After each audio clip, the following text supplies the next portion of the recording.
Pemirsa, pengguna situs judi online di Indonesia semakin marak, tak hanya di usia produktif kisaran 30 hingga 50 tahun. Kini pengguna judi online mulai tren di kalangan pelajar.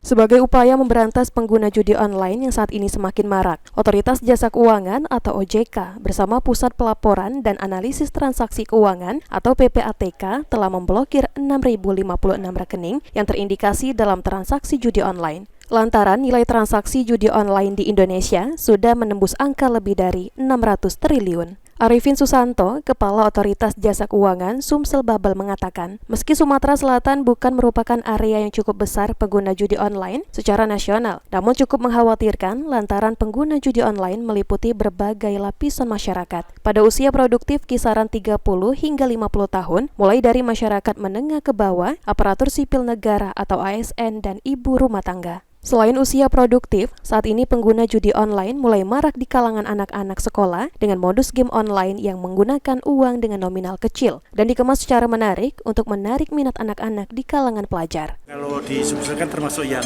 beberapa area yang cukup besar juga ya, meskipun nggak terlalu besar banget sih di secara nasional, tapi tetap mengkhawatirkan ini karena memang banyak lapisan masyarakat yang termasuk ASN-nya, dalam hal ini guru, kemudian tenaga kerja yang tidak bekerja, dan juga bahkan yang sangat merisaukan itu mulai ada di anak-anak sekolah.